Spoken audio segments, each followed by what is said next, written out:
What programs or strategies would your government promote and or implement to ensure the viability of farming in King's Hants? As a result of the corporatization of farming, it has become increasingly difficult for small farmers to compete, and it has become even more difficult for young people to enter into farming. The Green Party recognizes the need to introduce legislation to challenge the growing concentration of corporate farms. Food security requires the production of local food by local farmers who care about the food that they produce and the land that they produce it on. To make sure that farming remains viable into the future, the Green Party will provide tax breaks for small farmers and funding to help young people enter into farming. In addition, it will provide support for the 20-kilometer diet through additional funding for farmers markets and community-shared agriculture.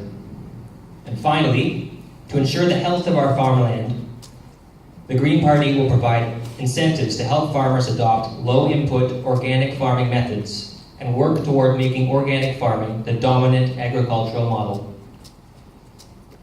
Thank you, Mr. Morris. Thanks, Greg.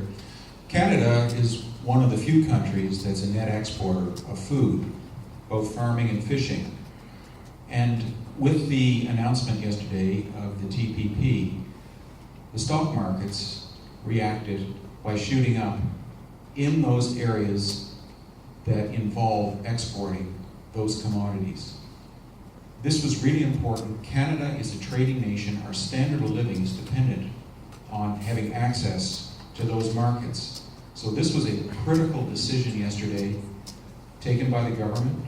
We trust it'll be implemented either by a successive Conservative government or another one. But it's important that this happen, and it was also important to be there to compensate the supply management farmers, which we have done. Thank you, Mr. Curry. Again, I would refer to the Everybody Eats policy. It's a comprehensive policy. On top of that, I think it's important to note that the NDP will continue to fight against attacks on supply management. We've been very clear on that. Our leader is leader of the only party here that, excepting the Greens, who are not beholden to large corporate interests.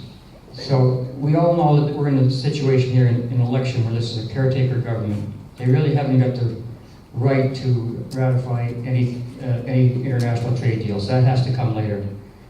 Our leader and our party will be out there fighting to get that part reversed.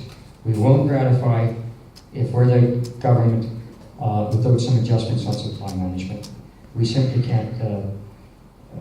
The other thing is that research, scientific research has to be returned to Canfield Research Station and to Truro.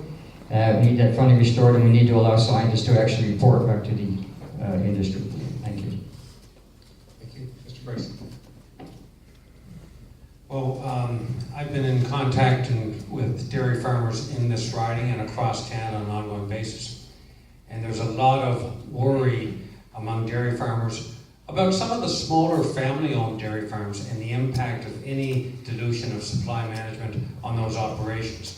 It's not just the dairy farmers who need compensation when you think of it. It's all the farm suppliers in rural and small town Nova Scotia who are an important part of the ecosystem. I spoke with Margaret Miller's colleague, Minister Keith Colwell, about this, and the provincial government is very worried about the future of supply managed industries in a province like Nova Scotia that has a lot of small operators.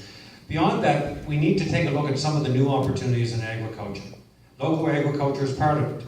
The grape and wine industry. That whole North Shore, by the way, has tremendous potential to produce grapes and world-class wines in 10 years and 20 years in the future. Thank you, Mr. Bryson.